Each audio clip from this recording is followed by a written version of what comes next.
नमस्कार दोस्तों, मैं अंकित खंडेलवाल 40 यूथ विंग के मंथन कार्यक्रम में आप सभी दर्शकों का स्वागत और अभिनंदन करता हूं।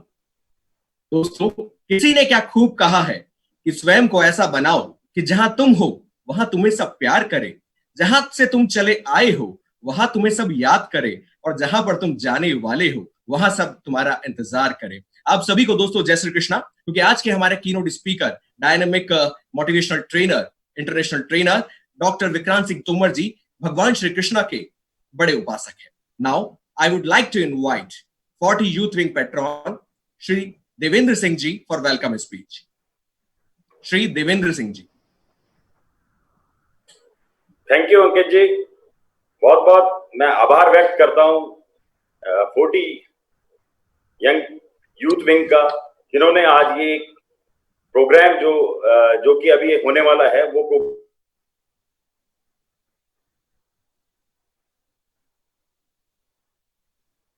यूथ विंग से जुड़ा हूं एज ए पैट्रोनस। एंड मेरा जो रोल है वो है पूरी टीम को एक साथ आगे लेके चलना, पूरी टीम को एक टाइम पे एजुकेट करना, उनको एक साथ समझाना और सिखाना। जैसा कि मैं आशा करता हूं कि आज इस महामारी के दौरान हम एक भय के साथ अपनी जिंदगी जी रहे हैं। हम जो व्यापारीगण हैं वो एक भय के साथ अपनी लाइफ को आगे बढ़ाते हुए हम अपने आप को समझाने की कोशिश कर रहे हैं कि हम अपने आप को कैसे मोटिवेटेड रखना है, हमारी टीम को कैसे मोटिवेटेड रखना है। उसी के दौरान मैं अभी आपके सामने आपके साथ हमारे मोटिवेटेड स्पीकर विक्रांत सिंह जी तोमर को इनवाइट करूंगा और उनको कहूंगा कि ये हमारी टीम को बहुत आगे तरीके से किस तरह से हमारी लाइफ को आगे लेना है, आगे हमें किस तरह से हमारी लाइफ को चलाना है, उसके बारे में हमें मार्गदर्शन दें, हमें उनको गाइड करें और हम लोग किस तरह से हमारी लाइफ को आगे मोटिवेट करके, हमारी टीम को मोटिवेट करके चला सकते हैं, उसके लिए बहुत बहुत आग्रह करना चाहूंगा। इसी के साथ में मेरी तरफ से धन्यवाद। और धीरेन्द्र भाई को मैं कहना चाहूंगा कि आप इस तरह के प्रोग्राम कंटिन्यू आगे करते रहें, जिससे कि यूथ विंग और बिजनेस जो समुदाय है वो एक लेवल पे, एक प्लेटफॉर्म पे इसी तरीके से आगे बंधा रहे। धन्यवाद, मेरी तरफ से धन्यवाद। Thank you very much Shri Devendra Singh ji, आपने बिल्कुल सही कहा है कि सबका साथ, सबका विश्वास और सबका साथ आज के इस कोविड-19 के युग में जरूरी है। Now I would like to invite visionary leader, stalwart of Rajasthan and 40 youth wing के dynamic president Shri Dhirendra Singh ji for today's keynote speaker introduction. बहुत लंबा बड़ा आपने, थैंक यू अंकित जी, बहुत ज्यादा बड़ा लंबा आपने मेरे बारे में इतना बता दिया, इतना मैं कुछ भी नहीं हूँ। आज मुझे बड़ा गर्व हो रहा है कि हम आज हमारे साथ विश्व विख्यात एक शख्सियत डॉक्टर विक्रांत सिंह तोमर जुड़ रहे हैं, जो अंतरराष्ट्रीय ख्याति प्राप्त शिक्षाविद, प्रशिक्षक व लेखक है। उनके बारे में जितना बताया जाए उतना कम है। उन्होंने मंत्रियों, जनप्रतिनिधियों, लोक सेवकों, व्यवसाय जगत के अधिकारियों, पुलिस, पैरामिलिट्री, डिफेंस आदि के लगभग 85,000 से भी ज्यादा लोगों को प्रशिक्षित किया है और उनको व्यापारिक, व्यावसायिक और इन विषयों पर प्रशिक्षण दिया है। उन्होंने भागवत गीता पर पुस्तक rule of the world as Krishna did लिखी है, जो कि ऑथर हाउस पब्लिकेशन लंदन से प्रकाशित हुई है, जो हमारे सबके लिए बहुत गर्व की बात है। हिंदुस्तान के एक व्यक्ति जो लेखक हैं, प्रशिक्षक हैं, उनकी पुस्तक लंदन से प्रकाशित होती है, ये हिंदुस्तान के लिए गर्व की बात है। आज देखिए कि 40 के माध्यम से, 40 के लाइव कार्यक्रम में उन्होंने अपना कीमती समय निकाला है और वो 40 के ही नहीं, पूरे व्यापार जगत के और जो भी इस कार्यक्रम को देख रहे हैं उनमें सेल्फ लीडरशिप को कैसे आगे बढ़ाया जाए, अपने अंदर छिपा हुआ लीडर कैसे जगाया जाए। आज मैं कहता हूं कि हर आदमी के अंदर एक लीडर है, लेकिन उसको जगाने की कमी है, उसको जगाने की कमी है। क्या विकसित लोग और जो बड़े लोग होते हैं उनमें और आम आदमी में क्या अंतर होता है, उसके बारे में डॉक्टर विक्रांत सिंह तोमर आज हमको कई सारे गुण सिखाएंगे और व्यवहारिक दृष्टिकोण में अपना कैसे योगदान देना है, कैसे एक सकारात्मक व्यक्तित्व डेवलप करना है, उसके बारे में डॉक्टर विक्रांत सिंह तोमर हमें बताएंगे। आज मैं विक्रांत सिंह तोमर को से सम्मान आमंत्रित करता हूं हमारे 40 के मंच पे, वो आए और हमारे अपने कीमती समय में से 40 को और पूरे समाज को एक नई दिशा देने का प्रयास करें। डॉक्टर विक्रांत सिंह तोमर। नमस्कार दोस्तों, धन्यवाद 40, धन्यवाद धीरेन्द्र सिंह जी कि हमें आज आप सभी से बात करने का मौका मिला। दोस्तों, हमने सुना है राजस्थान के एक छोटे से गांव की एक घटना है कि कुछ अमेरिकन्स का एक गुट भारत पर डॉक्यूमेंट्री बनाता था। तो वो भारत के ग्रामीण अंचलों में गया, राजस्थान के, वहां एक किसान खेती करता था। तो उस किसान से पूछा उसने कि हम आपके देश पे एक डॉक्यूमेंट्री बना रहे हैं, आपके देश की गरीबी और समस्याओं पे एक डॉक्यूमेंट्री बना रहे हैं, तो क्या आपके गांव में कोई महान व्यक्ति पैदा हुआ है कभी? ग्रामीण को बात समझ में नहीं आई। तो उस अमेरिकन ने फिर से पूछा, क्या आपके गांव में कभी कोई महान व्यक्ति पैदा हुआ है? हम डॉक्यूमेंट्री बना रहे हैं आपके गांव पर। तो उस भोले भाले से ग्रामीण ने बड़ी भोली सी शक्ल बना के कंधे उचका के बोला, नहीं साहब, हमारे गांव में तो केवल बच्चे पैदा होते हैं। और कितनी सही बात उसने कही। 5000 साल के सभ्यता के इतिहास में दोस्तों, महानता कभी मां के गर्भ से पैदा नहीं हुई। Greatness has never descended from heaven, आसमान से नहीं टपकी है। Greatness has always ascended from earth, वो धरती से ही उपजी है। हमारे जैसे ही कई व्यक्ति अपने जीवन के अनुभवों से सीख के, किसी तरह के ज्ञान को प्राप्त करके, किसी तरह के झंझावातों से जूझ कर वो व्यक्ति बनते हैं जो समय की रेत पे अपने निशान छोड़ के जाते हैं। महानता मां के गर्भ से पैदा नहीं होती, महानता हमारे पुरुषार्थ से, जमीन की धूल से निकलती है। सो आज हम बात करने जा रहे हैं, वो क्या अंतर है उन लोगों में जो इतिहास गढ़ते हैं और जो इतिहास पढ़ते हैं। वो कौन से 4 पुरुषार्थ वो व्यक्ति करते हैं जो समय की रेत पे निशान छोड़ के जाते हैं। और बिल्कुल सही देवेंद्र सिंह जी ने कहा, एक अलग तरह की चुनौती आज दुनिया के सामने है। पूरी दुनिया एक रणक्षेत्र बन चुकी है और हम लड़ रहे हैं। तो क्यों ना रणक्षेत्र से ही इस प्रश्न का उत्तर लें कि वो 4 पुरुषार्थ, 4 कार्य कौन से होंगे जो करने से इंसान अपने जीवन के लक्ष्यों को प्राप्त कर सकता है। हम चलेंगे भगवत गीता में, जहां युद्ध हो रहा है और स्वयं भगवान कृष्ण, अर्जुन जो एक योद्धा है, जैसे आज हम सब योद्धा हैं अपने अपने जीवन के कुरुक्षेत्र के, अपने अपने जीवन के रणक्षेत्र में, भगवान स्वयं अर्जुन को बता रहे हैं कि वो 4 पुरुषार्थ कौन से हैं जिनको करने से आप अपने जीवन के हर लक्ष्य को प्राप्त कर सकते हैं। तो भगवत गीता का 700वां श्लोक, या हम कहें 18वें अध्याय का 78वां श्लोक, अंतिम श्लोक भगवत गीता का, वो श्लोक हमें इसका उत्तर देता है। ये श्लोक कुछ इस प्रकार है, यत्र योगेश्वर कृष्ण यत्र पार्थ धनुद्धर तत्र श्री विजय भूति ध्रुवा नीति मति मम। यत्र योगेश्वर कृष्ण, जहां योगेश्वर कृष्ण होंगे, यत्र पार्थ धनुद्धर, जहां धनुद्धर अर्जुन होंगे, तत्र वहां श्री लक्ष्मी होगी, विजय विक्टरी होगी, भूति समृद्धि होगी, ध्रुवा नीति, ये एक निश्चित नीति है। 21वीं शताब्दी एडी हो या बीसी हो, भारत हो या पाकिस्तान हो, भारत हो या चाइना हो, मिलिट्री हो या मारुति कंपनी हो, ये नियम सब पर लागू होता है।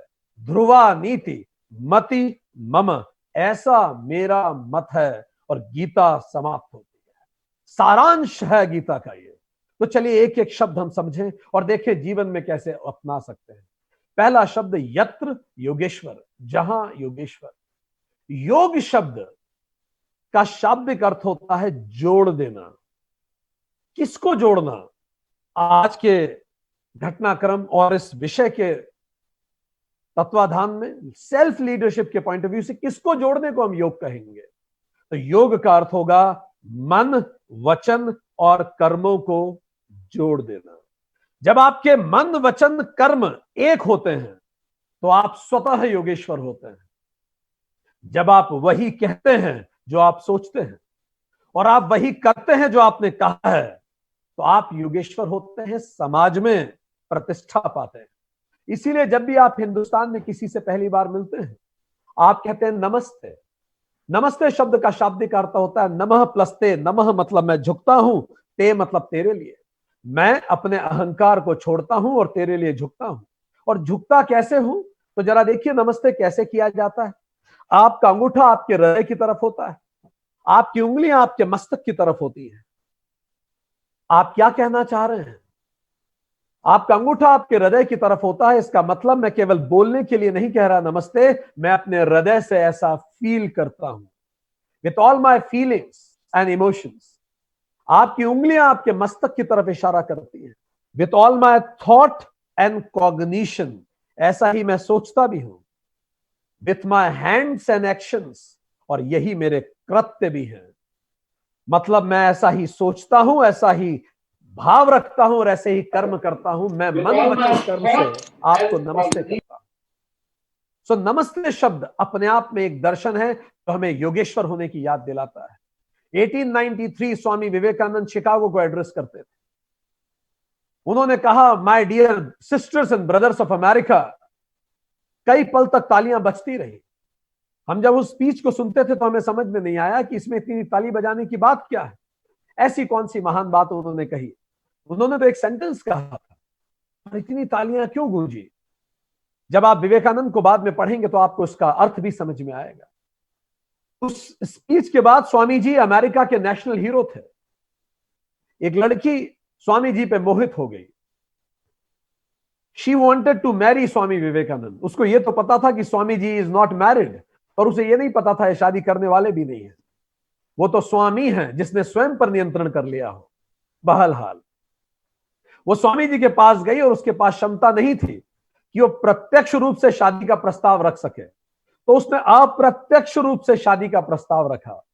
उसने कहा बड़े प्रेम से, स्वामी जी मैं आपसे इस कदर मोहित हूं, मैं आप पर इस कदर मोहित हूं कि मैं चाहती हूं कि काश मेरा बेटा आपके जैसा हो। स्वामी जी ने तत्क्षण उस लड़की के पैर छू लिए और सर पे हाथ लगा के बोला, आज से मैं आपको अपनी माता स्वीकार करता हूं। लीजिए आपका पुत्र तत्क्षण मेरे जैसा हो गया। अब आपको उसके लिए इतनी शादी वादी की झंझट की आवश्यकता ही नहीं, आज से ही मैं आपका पुत्र हो गया।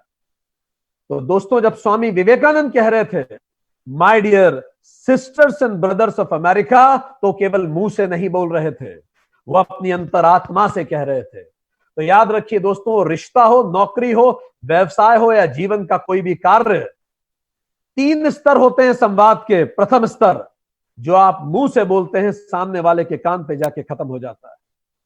जो आप हृदय से बोलते हैं सामने वाले के दिल में कंपन उत्पन्न करता है।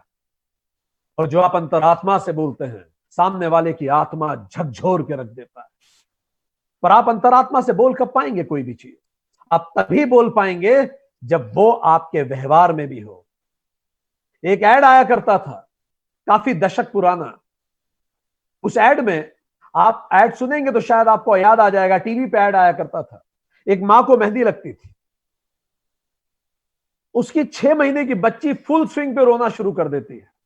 अब मां क्या करे, उसको तो मेहंदी लगती होती थी। तो जब बच्ची फुल स्विंग पे रोती थी तो मौसी उसको थप्पी देती है, चुप हो जा चुप हो जा, तो भी बच्ची फुल स्विंग पे रोती रहती है। ना मौसी से चुप हुई, नानी उसे झूला लाती है तो भी रोती रही, नानी से भी चुप नहीं हुई। उसके बाद नाना जी उसको बाहर घुमाने ले गए, शायद बाहर शांति में शांत हो जाए। बाहर ताजी हवा में भी वो शांत नहीं हुई, रोती रही फुल स्विंग पे।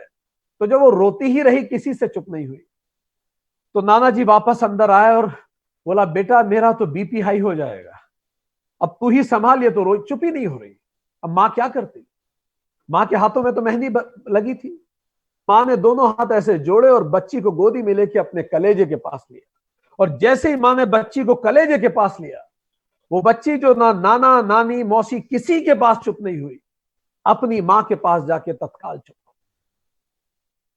और जैसे ही बच्ची मां के पास जाके चुप हुई, टीवी पे बड़े बड़े अक्षरों में लिखा हुआ आया, अपनी मारुति कार को ऑथोराइज्ड सर्विस सेंटर पे ही लाइए। बिल्कुल सच बात है। यह बात सुनने में हास्यास्पद लगती है, पर यह बात बिल्कुल सच है। एक छोटा सा बच्चा, 6 महीने का बच्चा, जो बड़ा छोटा नहीं जानता, नियम कायदा नहीं जानता, सही गलत नहीं समझता, पर उसको भी बनाने वाले ने वो क्षमता दी है कि वो समझ सके कि मेरा अपना स्पर्श कौन सा है, प्रेम का स्पर्श क्या होता है। और दोस्तों, ये क्षमता हम सबको है, हम सबके पास बाय बर्थ ये क्षमता परमात्मा ने दी है कि हम समझ सकते हैं कि अपना स्पर्श क्या है। तो हम कैसे कल्पना करते हैं कि मेरा 40 साल का कलीग, मैं मन में कुछ रखूं और केवल मुंह से उससे मीठी मीठी बातें करूं, मेरे रिश्ते उससे सुधर जाएंगे? यह संभव नहीं है। 5000 साल के सभ्यता के इतिहास में आपको ऐसा एक उदाहरण नहीं मिलेगा कि आपने मन में कुछ रखा और केवल मुंह से अच्छी बातें की हो और रिश्ते आपके किसी से सुधरे हो। यदि आप सच में चाहते हैं रिश्ते सुधार हो, तो आप अंतरात्मा से वैसा महसूस कीजिए जो आप कह रहे हैं। याद रखिए दोस्तों, शब्द शरीर हैं, उसके पीछे की भाव ही आत्मा है। यदि आप उस भाव से नहीं बोल रहे तो उसका कोई असर नहीं होगा। भले आप एक लीडर हैं या आप किसी भी रिश्ते में हो, उस भाव से बोलिए, अपने आप उसका असर होना चालू होगा। योगेश्वर बनिए। अब अगला विषय, यत्र योगेश्वर कृष्ण। कृष्ण शब्द का अर्थ होता है दर्शन, देखने का नजरिया। आप किस तरह से देखते हैं इस दुनिया को, वही निर्धारित करेगी ये दुनिया आपके लिए किस प्रकार की होगी।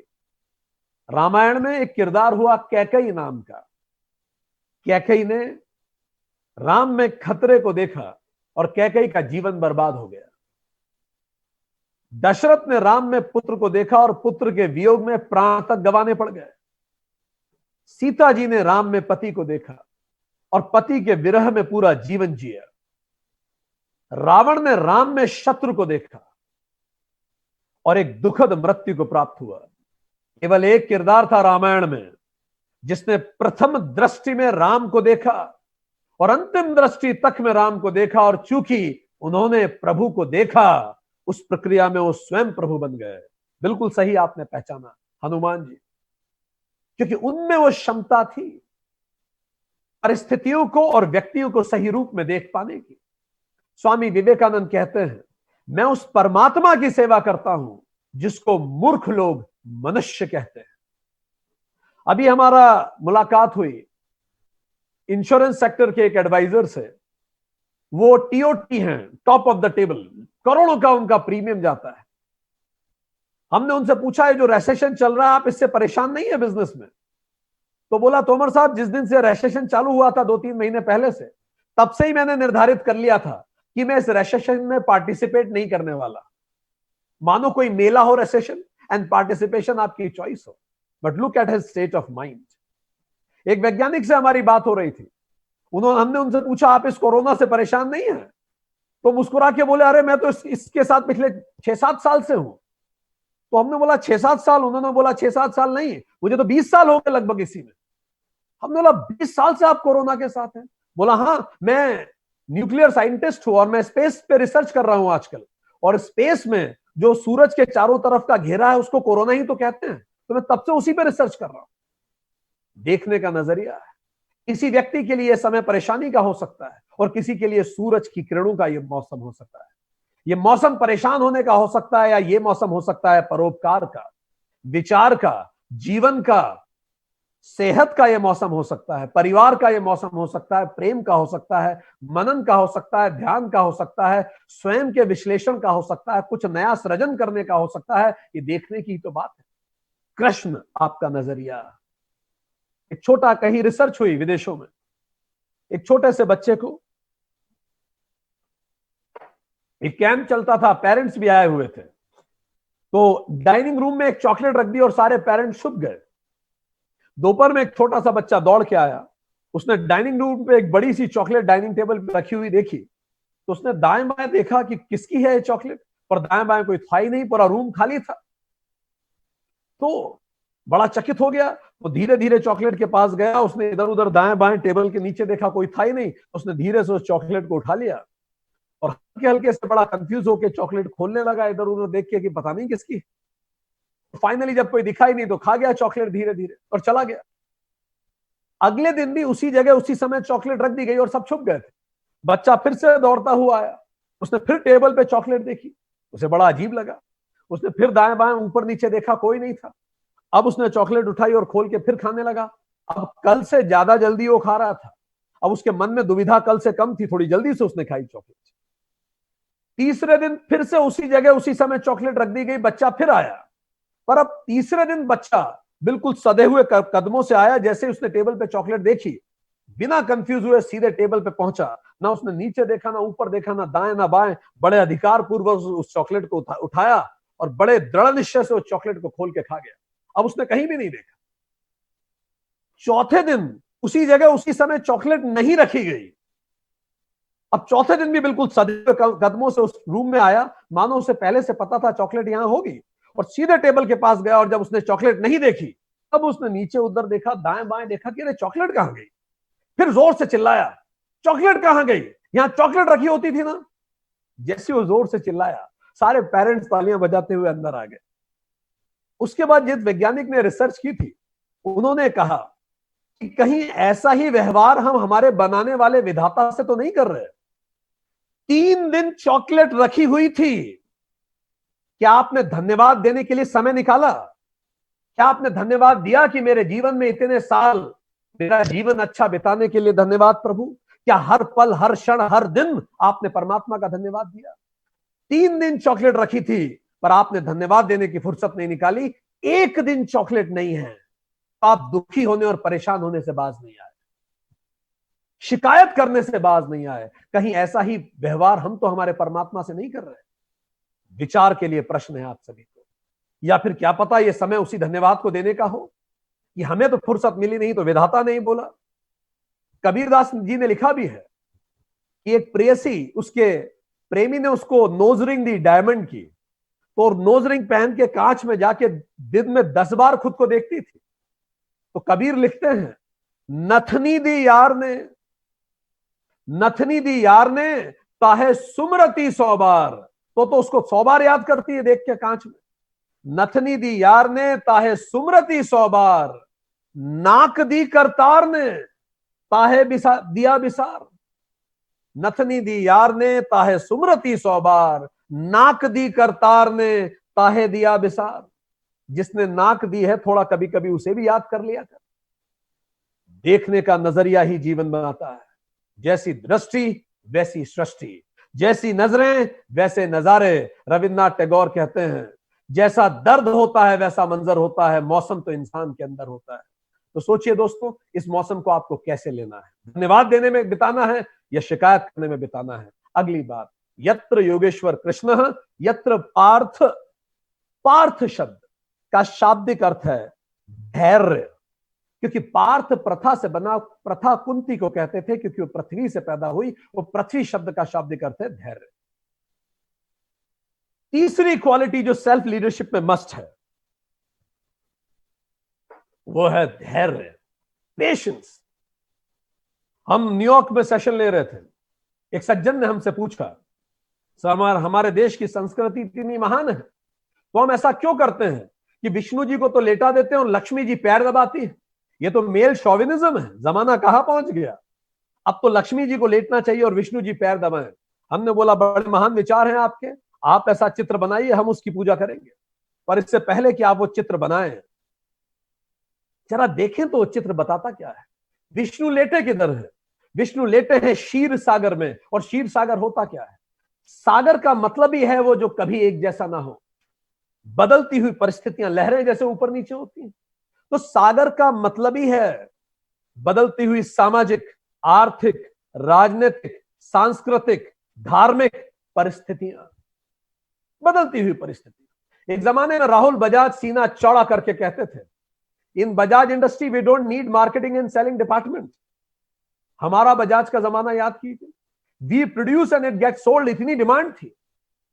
बट देन सन 2000 के बाद, इनफैक्ट 1990 के बाद कहां गए वो स्कूटर? खत्म। किसने खरीदे? कोई नहीं खरीदता आज। पर बजाज इंडस्ट्री इस बात को जानती थी, समय की पल्स पे उनकी हाथ थी, समय बदलते देर नहीं लगता। और चूंकि समय के पल्स पे उनकी हाथ था, इसीलिए समय पे उन्होंने पल्सर लॉन्च कर दी, इसीलिए बच गए। नहीं तो HD motorcycle, Lambretta scooters, HMT, Hindustan Motors की तरह वो भी खत्म हो चुके होते हैं। ये समय है, कब बदल जाए? बदलती हुई आर्थिक सामाजिक परिस्थितियां। आज आपका युग है, कल किसी और का होगा। और ऊपर से 1000 फनों वाला शेषनाग, एक गलती और आपको डसने को तैयार। कौन छोड़ देता है? आपका कॉम्पिटिटर आपको नहीं छोड़ेगा। Sales tax, income tax, customs, excise, customers, बिजली का बिल अगर आप जमा ना करें तो बिजली काट के चला जाएगा। आपने पढ़ाई नहीं की तो स्कूल वाले आपको फेल कर देंगे। एक आपसे गलती हुई और जीरो टॉलरेंस का वातावरण, कोई गलती की गुंजाइश नहीं। राइट टू इंफॉर्मेशन है, प्रेशर ग्रुप्स है, पॉलिटिक्स है, करप्शन है, बहुत सारी चीजें आपको डसने को तैयार है। इतनी विपरीत परिस्थितियों में कि नीचे उफनता हुआ क्षीर सागर और ऊपर फन भरा शेषनाग डसने को तैयार, इतनी विपरीत परिस्थितियों में भी यदि कोई नर आंख बंद करके शांत चित्त से लेट सके तो वही नर तो नारायण है दोस्तों। और ऐसे ही व्यक्ति का पैर समृद्धि रूपी लक्ष्मी दबाती है। लक्ष्मी केवल उसी को नसीब होती है जो घनघोर विपरीत परिस्थितियों में भी अपना चित्त शांत रख सकते हैं। खुद से पूछिए, क्या आप में पार्थ है? यह आपको मदद करेगा। चौथा प्रश्न, चौथा शब्द, धनुर्धर। यत्र योगेश्वर कृष्ण यत्र पार्थ धनुर्धर। धनुर्धर शब्द का क्या अर्थ है? धनुर्धर शब्द का अर्थ है एबिलिटी टू एग्जीक्यूट। जहां कृष्ण दर्शन है, देखने का तरीका है, नजरिया है, वही अर्जुन एग्जीक्यूशन है। केवल सोच से सारी दुनिया थोड़ी चलती है। आपके पास बहुत अच्छा महान विचार है, उससे क्या होता है? हमारे एक मित्र हैं, पिछले 2 साल से अमेरिका जाने का सोच रहे थे। इस बार फिर उन्होंने हमसे पूछा, यार मैं अमेरिका जाने का सोच रहा हूं, कितना खर्चा आता है? हमने बोला कोई खर्चा नहीं आता। सोचने का क्या खर्चा है? आप चांद पे जाने का सोचिए। खर्चा कब आएगा? जब आप करेंगे उसे। हमारे एक और परिचित है जो पिछले 3 साल से वजन कम करने का सोच रहे हैं और हमें 100% भरोसा है वो आने वाले 3 साल और वजन कम करने का सोचेंगे। क्यों? क्योंकि वो सोचने के अतिरिक्त कुछ नहीं करते, बस वो बैठते हैं और सोचते हैं, बैठते हैं और सोचते हैं। हमारे आसपास भी ऐसे बहुत सारे लोग हैं, बस सोचते हैं। सोचने से काम नहीं होगा दोस्तों, धनुर्धर बनना पड़ेगा। हमारे पावर पॉइंट्स को प्रैक्टिस में कन्वर्ट होना पड़ेगा। हमारी योजनाओं को धरातल पे दिखना पड़ेगा। और जब योजनाएं धरातल पे दिखेंगी तो वो एग्जीक्यूट होंगी। इसी को हम धनुर्धर कहते हैं। हमें आज भी याद आता है, हम एक नेशनल एकेडमी में सेशन ले रहे थे तो there was an officer trainee. वो IIM अहमदाबाद से पास आउट था। तो हमने उससे पूछा, यार तुम्हें IIM अहमदाबाद में ऐसा क्या पढ़ा रहे हैं कि एक लड़का जो बीकॉम करके निकलता है और 2 साल का MBA करके IIM अहमदाबाद से निकलता है और उसे लाखों का पैकेज मिल जाता है? क्यों उसको भारत का सर्वश्रेष्ठ संस्थान माना जाता है? ऐसा क्या पढ़ा दे रहे हो तुम्हें? तो जो उत्तर उस ऑफिसर ट्रेनी ने दिया, हम उसी के शब्दों में आप तक लेके आ रहे हैं। IIM अहमदाबाद ऐसा क्या करते हैं कि एक ऑर्डिनरी व्यक्ति एक्स्ट्राऑर्डिनरी में बदल जाता है? तो वो कहता है, सर मुझे आज भी याद आता है, मुझे आज भी याद आता है जब मैं पहली बार IIM अहमदाबाद पहुंचा और वहां जाके मैंने मेरा सामान रखा ही था हॉस्टल में कि अचानक हमें खबर मिली कि सीनियर्स मिलना चाहते हैं। सर हम सब एकदम से घबरा गए और घबरा के तुरंत सीनियर के हॉस्टल में पहुंचे। हमें बुलाया गया था तो सीनियर का बड़ा सा हॉस्टल, उसके बीच में कैंप फायर जैसी आग लगी हुई थी और उस आग के पीछे सारे सीनियर्स कोट टाई में बिल्कुल तैयार खड़े थे। हम जैसे ही वहां पहुंचे, सारे सीनियर्स ने तालियां बजाना चालू किया और तालियां बजा के बोला, वेलकम वेलकम टू IIM, आपका स्वागत है। सर हमें बड़ा अच्छा लगा, कोई रैगिंग नहीं, कोई बदतमीजी नहीं, तालियों से स्वागत हो रहा है और कोई मिसबिहेवियर नहीं। हमें बड़ी खुशी हुई और हम और आगे गए। सारे सीनियर्स बिल्कुल तैयार थे। उन्होंने अपनी जेब में हाथ डाला और एक गुलाब का फूल निकाल के हमें दिया। बोला, हम सब आप लोगों का बेसब्री से इंतजार कर रहे थे। सर हमें और खुशी हुई सर कि सर हमें यह महसूस हुआ कि यही वो चीज है जो इस संस्था को महानतम बनाती है। देखिए इनका शिष्टाचार, इनके संस्कार, यही तो चीज है शायद जो इस संस्थान को महान बनाती है। पर कुछ ही समय में हमें समझ में आ गया, कुछ ही समय में हमें समझ में आया कि हम कितना गलत सोच रहे थे। थोड़े ही समय में हमारे सीनियर्स ने अपनी बात पूरी की। उन्होंने कहा, हम सब आप लोगों का बेसब्री से इंतजार कर रहे थे क्योंकि हमारे प्रोफेसर्स ने हमें एक प्रोजेक्ट दे रखा है और हम लोगों को 2 दिन के लिए पिकनिक पे जाना था एक्चुअली। तो हम लोग सोच ही रहे थे कि तुम्हारी बैच आ जाए, तुम लोग आ जाओ तो प्रोजेक्ट तुम कर दोगे और हम पिकनिक पे चले जाएंगे। बोला सर सुन के ऊपर की सांस ऊपर रह गई, नीचे की सांस नीचे रह गई। हमें समझ में ही नहीं आया कि हम क्या करें, अभी तो कॉलेज भी ज्वाइन नहीं किया था। इससे पहले कि हम कुछ समझ पाते, सीनियर्स ने जेब में हाथ डाला, कागज का एक टुकड़ा निकाल के हमारे हाथ में पकड़ाया और कहा यह है प्रोजेक्ट और तुम्हारे पास 2 दिन का वक्त है, क्वालिटेटिव वर्क कीजिएगा और सीडी में राइट कर लीजिएगा, बेस्ट ऑफ लक कह के चले गए। इसीलिए तैयार हुए थे और हम सब हक्के बक्के रह गए। जाते जाते जो स्टूडेंट काउंसिल का प्रेसिडेंट था वो ठिठक के दरवाजे पर रुका और उसने कहा, हां यार एक बात बताना भूल गया, यदि असाइनमेंट सबमिट नहीं हुआ समय पे, प्रोजेक्ट समय पे सबमिट नहीं हुआ तो रैगिंग शुरू करेंगे। बता के वो चला गया। बता रहा था या डरा रहा था? सर बस वो रात थी, एक भी जूनियर स्टूडेंट हॉस्टल में नहीं सोया रात भर। 2 दिन तक लगातार रात रात भर जग के स्टूडेंट लगे रहे, खून पसीने से लगे रहे। कोई बेहोश हो गए थक थक के, क्योंकि रात भर सोए नहीं थे। ग्लूकॉन डी पी के जग रहे थे, ग्लाइकॉन डी पी के जग रहे थे, मुंह पे पानी मार मार के जग रहे थे। एनी वेज देवर कीपिंग देमसेल्फ अवेक ताकि टाइम पे असाइनमेंट सबमिट करें। डर इतना था। लंच छोड़ा, डिनर छोड़ा, अगले दिन का भी ब्रेकफास्ट छोड़ा।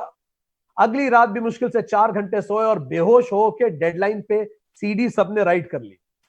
अब रिपोर्टिंग टाइम पे लोग सब सीडी लेके हम लोग पहुंचे सर हॉस्टल में, फिर से सीनियर हॉस्टल में। अब फिर से आग लगी हुई थी, कैंपफायर था और सारे सीनियर फिर से तैयार खड़े हुए थे। उसने कहा सर अब इनको तैयार देख के धड़कनें बढ़ने लगी सर। ये पिछली बार तैयार हुए थे, 2 वक्त की रोटी नहीं मिली थी सर खाने। हम जैसे अंदर पहुंचे, सीनियर्स ने फिर से तालियां बजाना चालू की और तालियां बजा के कहा, हम सब आप लोगों का बेसब्री से इंतजार कर रहे थे। बुलाए, उसने बोला सर ये शब्द पहले भी कानों में सुने थे। ये शब्द कानों में ऐसे लगे मानो 8 नवंबर के दिन किसी ने बोला हो मेरे भाइयों और बहनों। तो सर हम में से कोई नहीं मुस्कुराया वो शब्द सुन के। अब हमें धीरे धीरे कल्चर समझ में आ रहा था। अचानक किसी ने म्यूजिक ऑन किया और सारे सीनियर्स आग के चारों तरफ झूम झूम के नाचने लगे और सारे जूनियर हाथ बांध के उस डांस को देख रहे थे, अच्छा नाच रहे थे। अचानक आदेश हुआ सबमिट कर दो, तो सर हमने हमारी सीडी सबमिट कर दी और सारे सीनियर सीडी को लेके नाचने लगे। अचानक आदेश हुआ नाचो, तो सर हम भी नाचने लगे सर। अब सर हम भी नाच रहे थे, वो भी नाच रहे थे, माहौल बन गया सर। सर बड़े खुश होके हम लोग भी नाच रहे थे कि काम खत्म हुआ। अचानक आदेश हुआ और जोर से नाचो, सर हम और तेज तेज नाचने लगे। सर हम जब तेजी से नाच रहे थे, अचानक कुछ अचंबा सा हुआ, सीनियर्स ने एक एक करके सीडी को आग में फेंकना चालू कर दिया। सर हमारी आंखें तो फटी रह गई, पैर जाम हो गए, मानो पैरों को लकवा मार गया हो। इतनी मेहनत करके जो असाइनमेंट बनाया उन्होंने आग में फेंक दिया। सर सारे सीनियर्स अभी भी नाच रहे थे, पर सारे जूनियर्स 2-2 कदम पीछे हो गए। हमारी आंखों से आंसू टपकने लगे। कुछ तो कोने में जाके फूट फूट के रो रहे थे और रो रो के कह रहे थे, इससे अच्छा तो खाली सीडी सबमिट कर देते, खोल के तक तो देखा नहीं। पर सर सीनियर अभी भी नाच रहे थे और हम लोग सब दूर खड़े थे। अचानक आदेश हुआ नाचो, तो सर फिर से नाचने लगे। क्या करें, जूनियर थे सर। हमारे दिल रो रहे थे, हमारा मुंह लटका हुआ था, पर हम फिर भी नाच रहे थे। अचानक आदेश हुआ मुस्कुरा के नाचो, तो बोलता है सर रोते हुए दिल के साथ मुस्कुरा के नाच रहे थे। उसने कहा सर आज मैं भारत सरकार के साथ क्लास 1 ऑफिसर बन गया हूं, पर आज भी मुझे वो रात याद है जब रोते हुए दिल के साथ, मुस्कुराते हुए चेहरे के साथ हमें आधे घंटे तक नचाया गया था। और आधे घंटे के बाद जैसे म्यूजिक बंद हुआ, स्टूडेंट काउंसिल का प्रेसिडेंट मंच पे चढ़े और बड़ी गंभीर आवाज में उन्होंने कहा, वेलकम टू IIMA, भारतीय प्रबंध संस्थान अहमदाबाद में आप सभी का स्वागत है। यहां जीने के 2 कायदे। कायदा नंबर 1, जैसे पिछले 2 दिन बीते हैं ऐसे आने वाले 2 साल बीतेंगे तुम्हारे। मक्कारी यहां अपराध है। यदि तुमने हिंदुस्तान के सर्वश्रेष्ठ संस्थान में खुद को लाने के काबिल साबित किया है, तो हर जाते दिन तुम्हें यह सिद्ध करना होगा कि तुम आज भी इसके लायक हो। Mediocrity is a crime here. कमर कस लो। कायदा नंबर 2, जो कायदे नंबर 1 से भी ज्यादा महत्वपूर्ण है, उसने कहा कि यदि तुम्हारे खून पसीने से किए गए काम को भी, अथक परिश्रम, लगन और मेहनत से किए गए काम को भी समाज, परिस्थितियां, तुम्हारा बॉस या दूसरे लोग बिना मुस्कुराए, बिना अप्रिशिएट किए, बिना तुम्हारी तारीफ किए, बिना अभिनंदन किए उस काम को आग में फेंक दें, तुम्हारी निंदा कर दें, तब भी इतना माजदा रखो कि अगले दिन सुबह मुस्कुरा के ऑफिस पहुंच सको और बॉस के म्यूजिक पे फिर से नाच सको। क्योंकि समय हमेशा तुम्हें तुम्हारे सद्कर्मों के तत्काल अच्छे पुरस्कार नहीं देगा। कई बार ऐसा होगा कि तुम अच्छा कार्य करते करते थक गए पर कोई मुस्कुराया तक नहीं। तब भी ये माजदा रखो कि अपने अंदर के विगर को जिंदा रखो और उसी मेहनत से जूझ जाओ। यदि तुम में बाउंस बैक करने की एबिलिटी है तो एक ना एक दिन समय तुम्हें अवार्ड करेगा। तुम स्वयं देखना है मेहनत रंग लाएगी, तुम स्वयं देखना है मेहनत रंग लाएगी। हर किरण तुम्हारी सूरज बन के आएगी। इसीलिए धनुर्धर होना जरूरी है। 100% प्रयास and ability to bounce back. तो 4 बातें। पहला, मन वचन कर्म से एक हो जाइए। सम्मान खुद का भी आप पाएंगे, दूसरों का भी पाएंगे। दूसरा, हर चीज में बेहतर देखिए। आज से कोरोना सूरज की रोशनी का प्रतीक है। तीसरा, पार्थ धैर्य रखिए प्रयास करके साथ। और अंतिम, 100% एफर्ट दीजिए और फेलियर पे बाउंस बैक कीजिए। अगर ये 4 चीजें आप में हैं तो तत्र वहां श्री लक्ष्मी जरूर होगी। भूति समृद्धि आएगी ही आएगी। विजय, विक्ट्री कहीं और नहीं जा सकती। ध्रुवा नीति निश्चित नीति है, स्वयं भगवान कृष्ण कहते हैं, विधाता ने यह कहा। तो दोस्तों, पूरा जीवन एक यज्ञ है, हर कर्म एक आहुति है। और जब आप आहुति देते हैं तो क्या कहते हैं? स्वाहा। स्वाहा शब्द का अर्थ क्या होता है? स्व प्लस हा। मैं स्वयं को अर्पण करता हूं। मैं इसमें जौ, तिल या घी नहीं डाल रहा, वो तो प्रतीक मात्र है। मैं अपना सर्वस्व समर्पण करता हूं।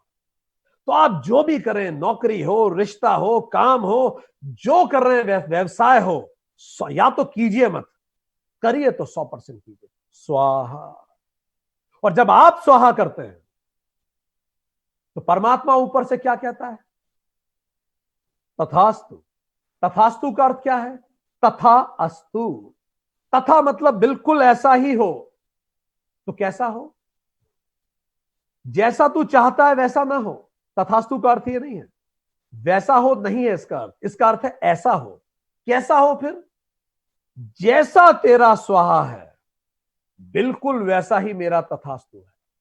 परमात्मा कहते हैं तू स्वाहा में मक्कारी कर बेटा, मैं तथास्तु में मक्कारी करूंगा। आज हम में से जो भी लोग जीवन में जहां भी हैं, अगर वो अच्छी जगह है तो कहीं ना कहीं हमारा ईमानदारी से स्वाहा है, इसीलिए आज आप वहां हैं।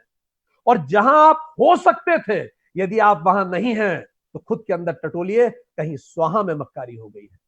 उस स्वाहा को पूरा कीजिए, तथास्तु अपने आप पूरा हो जाएगा। Thank you very much. नमस्कार।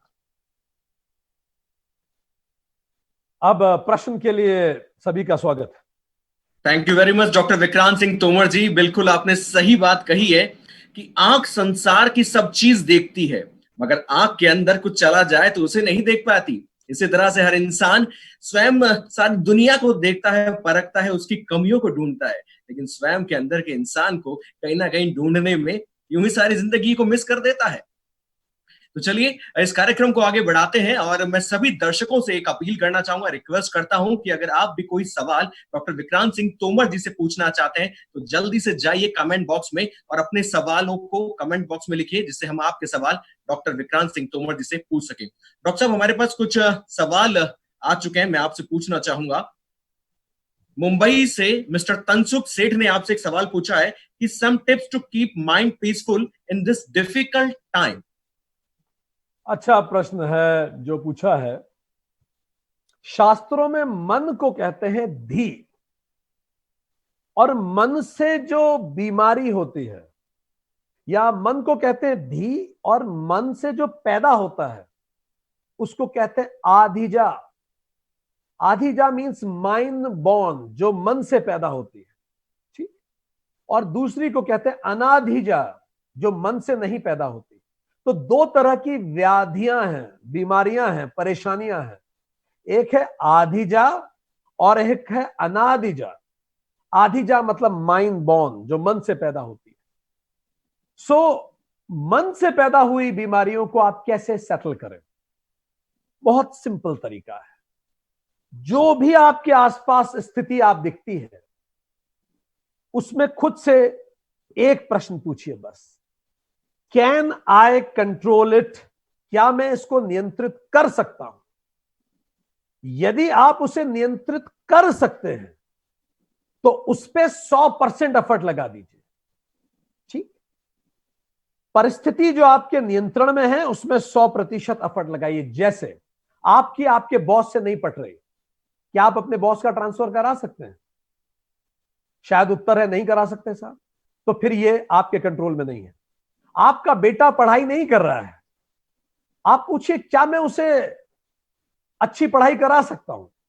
अगर उत्तर है हां, तो अपनी जान झोंक दीजिए।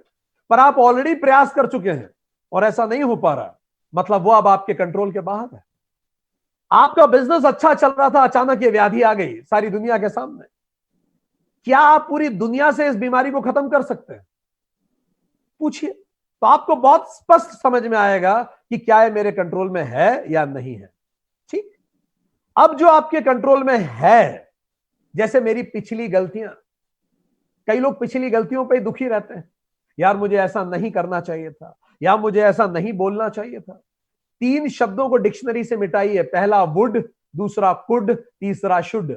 वुड, कुड, शुड, ये जब सोचेंगे आपको दुख होना है। यार I should have done that, I could have done that, ये मलाल के अलावा कुछ नहीं देगा।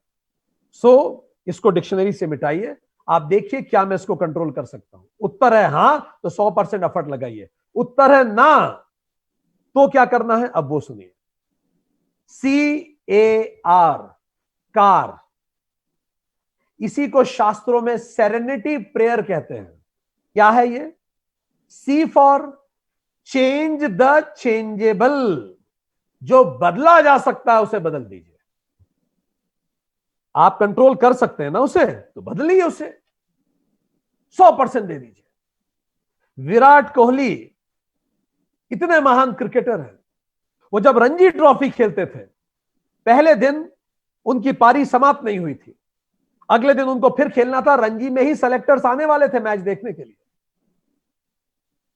पर उसी रात उनके पिता एक्सपायर हो गए। वो पिता जिसने पहली बार बल्ला हाथ में दिया था, वो पिता जिसने पहली बॉल फेंकी थी, वो पिता जिसने गोद में खिलाया था, वो पिता जिसने उनकी आंखों में क्रिकेटर बनने का सपना दिया था, वो खत्म हो गए। उस दर्द की आप कल्पना कर सकते हैं। अगले दिन मैच की दूसरी पारी थी। उनके कोच ने बोला कि बेटा तुझे नहीं आना तो तू रुक जा।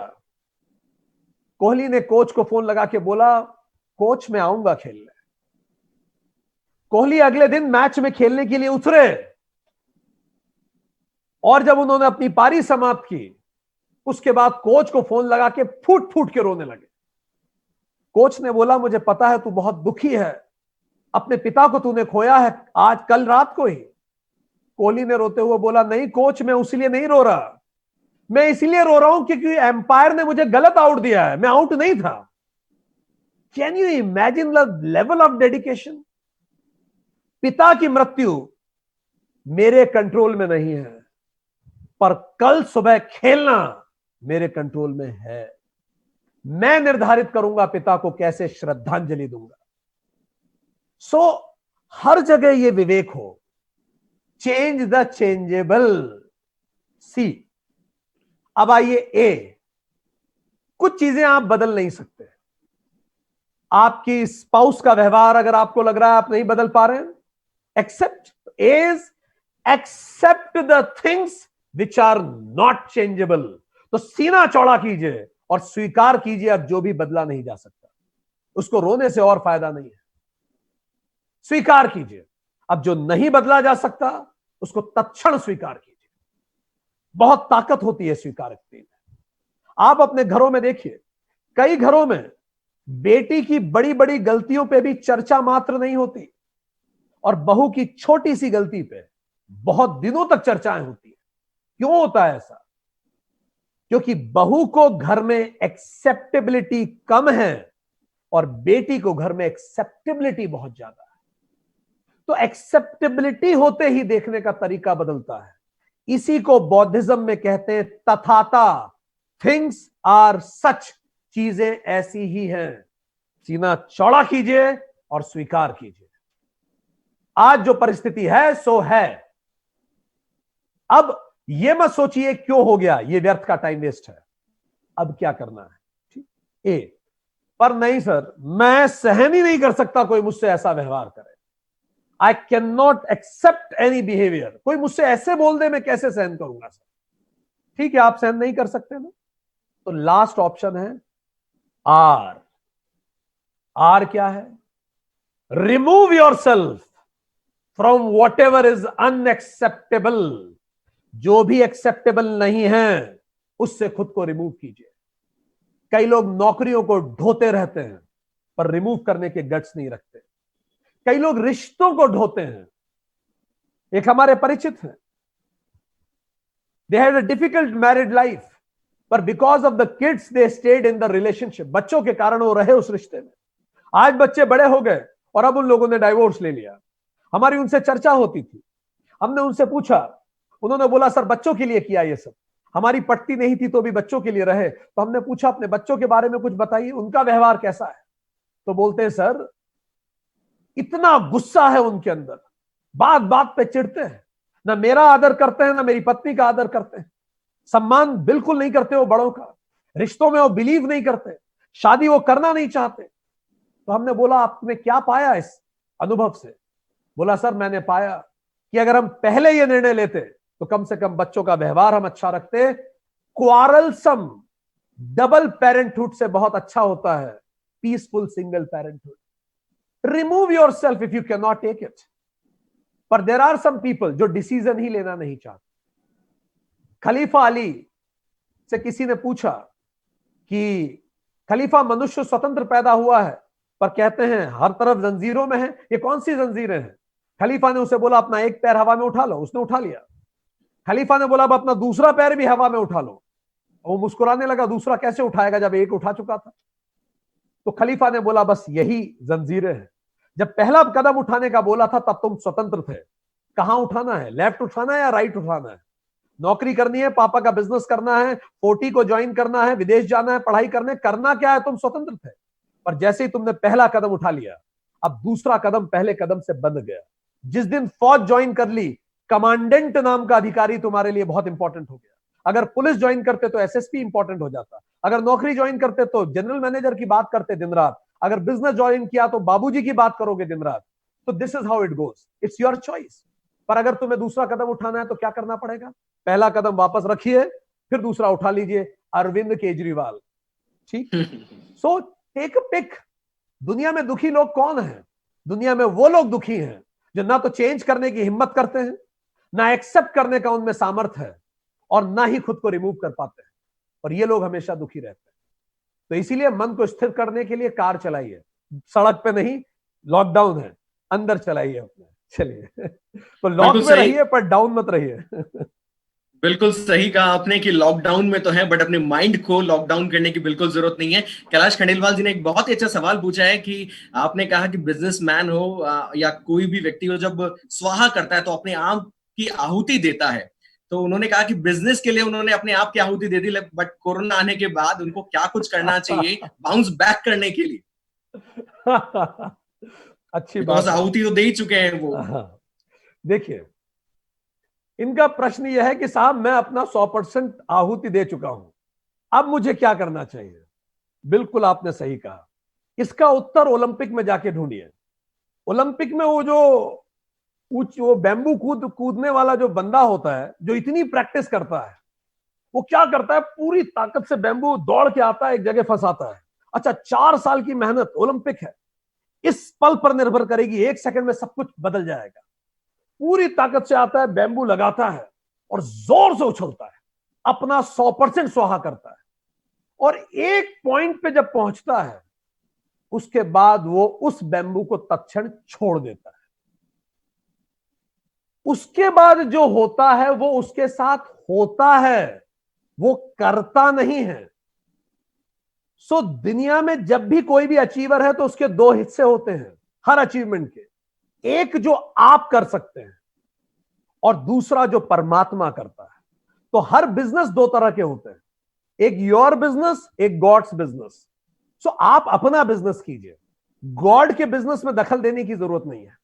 अगर मान लीजिए बैम्बू कूद वाला उस बैम्बू को पकड़ के ही रखे तो क्या कूद जाएगा? वो उसी बैम्बू के साथ वापस नीचे गिर पड़ेगा। यही कई लोग गलतियां करते हैं, उनको लगता है बस मैंने मेहनत स्वाहा कर दिया तो सब कुछ हो जाएगा। आपने अपना 100% स्वाहा कर लिया, इसी को शास्त्रों में कहते हैं तपह, तप।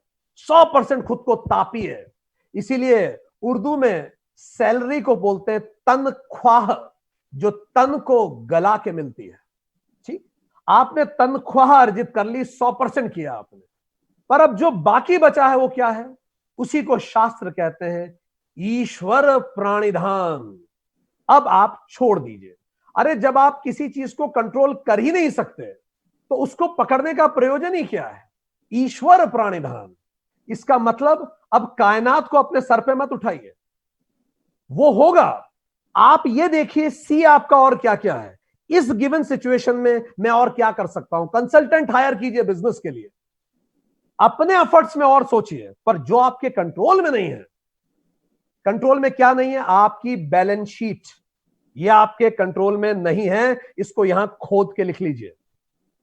आपका स्वाहा आपके कंट्रोल में है, आप कंसल्टेंट को हायर कीजिए आपके कंट्रोल में, पर बैलेंस शीट आपके कंट्रोल में नहीं है। उसमें तपह भी लगेगा और साथ में ईश्वर प्राणिधान भी लगेगा। आप कीजिए और बाकी को आप छोड़ दीजिए। एक हम सुनते थे, कई लोग अंकित ऐसा जीवन जीते भी हैं। एक बंदा था, वो बड़ा सर पे बोझ लेके इस नौ तपे में सड़क पे चल रहा था और बिल्कुल पसीने टपक रहे थे उसके। तो वहां से एक बस निकली, बस के कंडक्टर से उसकी स्थिति देखी नहीं गई। उसने बस रोकी, वो बोला भाई तू ऊपर आ जा यार, ऐसी इतनी गर्मी में जा रहा है तू। तो चढ़ गया बस पे, और बस पे चढ़ के वो जो बोझा था पूरा टोकरा, उसको फिर से सर पे रख लिया। बस खड़ा हो गया बस में और टोकरे को फिर से सर पे रख लिया। तो उस कंडक्टर ने बोला भाई मेरे अब तो नीचे रख दे। तो उस बंदे ने बोला साहब आपने मुझे लिफ्ट दी, यही आपकी बहुत बड़ी कृपा है, अब मैं आपका और बोझ नहीं बढ़ाना चाहता। रियली? तो कई लोग जीवन को इस तरह से देखते हैं जैसे छिपकली छत पे चिपकी होती है, तो उसे लगता है छत मैंने उठा रखी है। ऐसा नहीं है, छत रहेगी, हमसे पहले भी थी, हमारे बाद भी रहेगी। हम क्या कर सकते हैं? तपह और ईश्वर प्राणिधान। जो कंट्रोल में है 100% दीजिए, और जो कंट्रोल में नहीं है उसको अर्पण कर दीजिए। इन दोनों को ही मिला के कर्म योग भगवान कृष्ण कहते हैं। बस यही कर्म योग के दो पिलर हैं, तपह और ईश्वर प्राणिधान। अफर्टफुल अफर्टलेसनेस।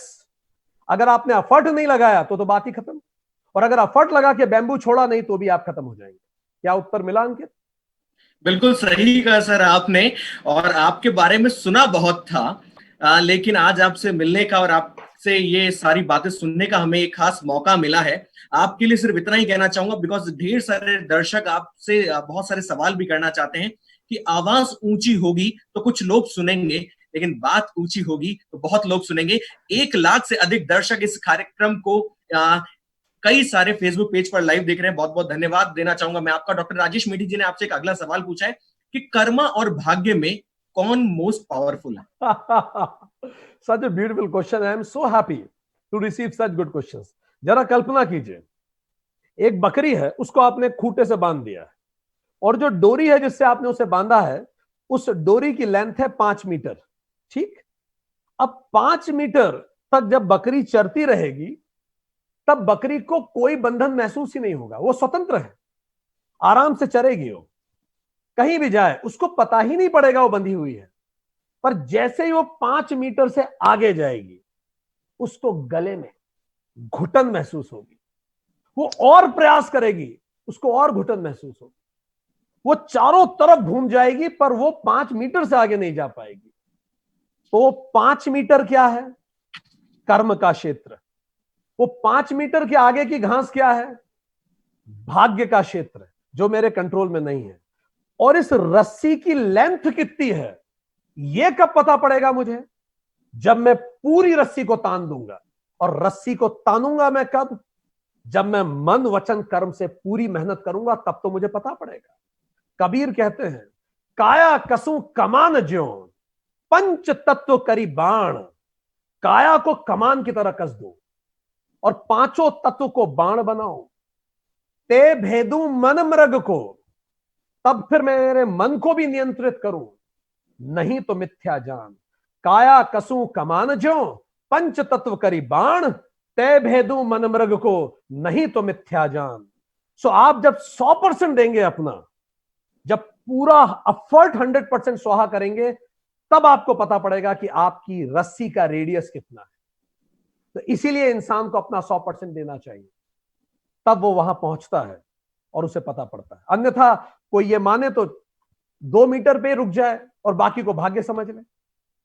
तो जहां तक मैं अपना 100% देने के बाद भी अगर आप लगातार प्रयास कर रहे हो, रिजल्ट नहीं आ रहा, तो आप मान लीजिए ये अब ईश्वर के हाथ में है और वही भाग्य है। बिल्कुल सही कहा सर आपने। 40 के माध्यम से ढेर सारे व्यापारी आज आपको सुन रहे हैं, तो आज आप व्यापारी वर्ग को बेस्ट बिजनेसमैन बनने के लिए क्या टिप देना चाहेंगे सर? व्यापारी, या बेस्ट बिजनेसमैन भी होता है या सिर्फ बिजनेसमैन ही होता है? बिजनेस का मतलब होता है एक्सचेंज। बिजनेस का दूसरा शब्द ही है exchange. When there is no exchange, there is no business. ठीक, तो हम एक्सचेंज करें। क्या एक्सचेंज? स्वाहा करें। और स्वाहा कैसे करें? मन वचन कर्म से करें। जब भी आप कोई भी व्यापार व्यवसाय कर रहे हैं, आप पूरी अंतरात्मा से जो भी आपका कस्टमर है, उसके हित का आप सोच के अपने व्यवसाय को कीजिए। स्वतः हमने आपको फिर कहा, शब्द शरीर है, उसके पीछे की ऊर्जा उसकी आत्मा है। अपने आप आपका बिजनेस फलित होना शुरू होगा।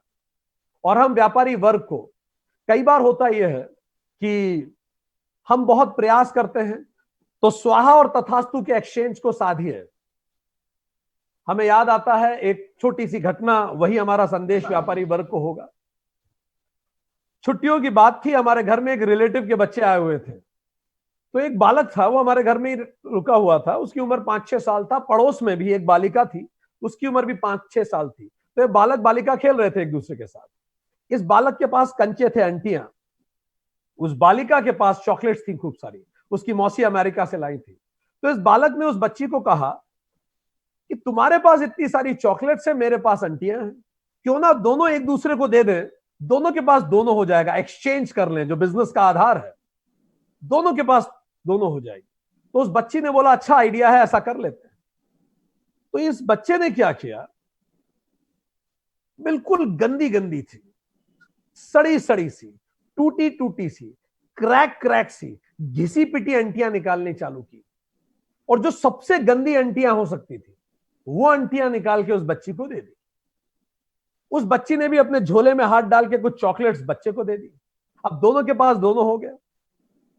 अब रात को ये बच्चा हमारे पास सो रहा था। रात को 1:30 बजे करवट बदलने लगा, कहीं यहां घूमता कहीं वहां घूमता। हमने ऐसे किया, हमने बोला ढंग से सो। बोलता, काका साहब मैं सोच रहा हूं। हमने बोला, रियली? 6 साल का बच्चा रात को 1:30 बजे सोच रहा है? बस अब कलयुग में यही देखना बाकी है, हमने सोचा। हमने बोला, क्या सोच रहे हो तुम रात को 1:30 बजे? तो बोलता है, काका साहब मैं सोच रहा हूं कहीं इस बच्ची ने भी खराब खराब चॉकलेट्स तो नहीं दे दी मुझे। तब हमें रियलाइज हुआ, देखिए कितनी सच बात है। भले वो नौकरी हो, रिश्ता हो या जीवन का कोई भी काम, जब आप अपना 100% नहीं देते, तो हमेशा आपको डाउट होता है कि जो रिटर्न्स मुझे मिल रहे हैं वो पूरे हैं कि नहीं। तो हमारा एक ही संदेश है, अपने 100% मन से रिटर्न दीजिए और बाकी सब ईश्वर प्राणिधान पे छोड़ दीजिए। सर आपने ढेर सारे कॉन्फ्रेंसेज एंड प्रोजेक्ट्स पे वर्कआउट किया है, not only in India, outside of India also. USA new Jersey में आपने बहुत ही शानदार स्पीच दी थी। पुलिस हो, कॉर्पोरेट हो, स्पिरिचुअल हो या डिफेंस हो, उनके बहुत सारे प्रोग्राम्स को आपने होस्ट किया है। तो मैं 2 मिनट्स का चिट चैट राउंड आपके साथ खेलना चाहूंगा। मैं आपके सामने एक वर्ड बोलूंगा, उस वर्ड को सुनते ही आपके दिमाग में क्या कुछ आता है, स्पॉन्टेनियसली आपको वो बोलना है। Business, exchange, money, must, corona, view point, businessman, no thought, 40 youth wing, platform, motivation, life, training, basics, leadership, forward, mask और sanitizer, shield, doctor Vikrant Singh Tomar. Love. Great, wonderful, it's really amazing. Dhirendra Singh ji कुछ कहना चाहते हैं, उन्होंने पिन पॉइंट किया है। और धीरेन्द्र सिंह जी की बात को ही अपन आज, क्योंकि समय भी हो चुका है, तो जो धीरेन्द्र सिंह जी कहेंगे उसी के बाद अपन समापन भी कर पाएंगे। हाँ धीरेन्द्र जी। डॉक्टर साहब, मेरा एक सवाल है। सफल लोगों में ऐसा क्या व्यक्तित्व होता है, ऐसा क्या काम करते हैं जो आम लोग नहीं कर पाते? क्यों आम लोग आम हो जाते हैं और सफल लोग सफल हो जाते हैं? प्लीज बताइए। ओके, सो हम आपको फिर से गीता की तरफ ही ले लें। समय का बात, चांद, दुर्भाग्य, सौभाग्य, जो भी हम कह लें, ये 5000 साल पुरानी सभ्यता अपने ग्रंथों से दूर होती जा रही है। हर प्रश्न का उत्तर अपने ग्रंथों में है। इसीलिए प्रोजेक्ट गीता नाम का एक संस्था हमने शुरू किया। आप सभी लोग YouTube पे प्रोजेक्ट गीता अगर टाइप करेंगे तो आपको गीता पर हमारे लगभग सारे विचार, व्याख्यान, जो कुछ हम लिख पाए हैं वो आपको मिलेंगे। और उसमें इस प्रश्न का उत्तर भी मिलेगा, पर हम इस प्रश्न का उत्तर धीरेन्द्र जी के आदर में फिर से देंगे। पांडवों से हम सीख सकते हैं धीरेन्द्र जी। पांडव वो करते हैं जो कौरव नहीं करते हैं, और इस कारण वो आम और खास का अंतर हो जाता है। 5 पांडव क्या है सुन लें। युधिष्ठिर, पायस ऑब्जेक्टिव्स, एक महान, धार्मिक और बड़ा उद्देश्य। महान मतलब केवल खुद के लिए नहीं, दूसरों के लिए भी। धार्मिक मतलब ईमानदारी का, और बड़ा मतलब मेरी क्षमताओं से भी कई गुना उद्देश्य। यह है युधिष्ठिर, धार्मिक उद्देश्य, पवित्र उद्देश्य। पर उद्देश्य बनाने से काम नहीं होता। दूसरा is Sahdev, that means planning and projection. Plan होना चाहिए आपका। प्लान का मतलब स्पेसिफिक, मेजरेबल, टाइम बाउंड। हवा में बातें नहीं, पंचायत की बातें नहीं। अपन को जीवन में ये करना है यार, ये फालतू की बात है, ये लोग कभी नहीं कर पाते। अगर किसी को सच में वजन कम करना है तो उसके हाथ में आपको रिस्ट बैंड दिखेगा जो आज का वॉक बताएगा, और वो रोज सुबह उठ के खुद को मेजर करेगा वजन कितना है। नहीं तो मजाक कर रहा है खुद से कि वजन कम करना चाहता है। प्लान। तीसरा, भीम वायुपुत्र, पावर ऑफ एग्जीक्यूशन।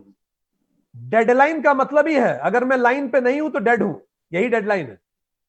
अगर मैं जिंदा हूं तो जो विचार किया है वो करूंगा, खुद के प्रति किए गए प्रोमिसेस को निभाऊंगा। ये तीसरा काम वो लोग करते हैं। ठीक, पावर टू एग्जीक्यूट। चौथा, Arjun, precision, unflinching focus. Steve Job के पास लोग आए, उन्होंने बोला एप्पल इतनी बड़ी कंपनी है, अब समय आ गया है कि सैमसंग की तरह आपको टीवी बनाना चाहिए, फ्रिज बनाना चाहिए, वॉशिंग मशीन बनाना चाहिए, सब बनाना चालू कीजिए, देखिए सैमसंग बना रहा है। स्टीव जॉब ने हाथ जोड़ के कहे कि नहीं, I have told no to many good ideas so that I can focus on one great idea. Focus, unflinching focus. अंतिम, पैशन। रगों में दौड़ते फिरने के हम नहीं कायल, जब आंख ही से न टपका तो फिर लहू क्या है।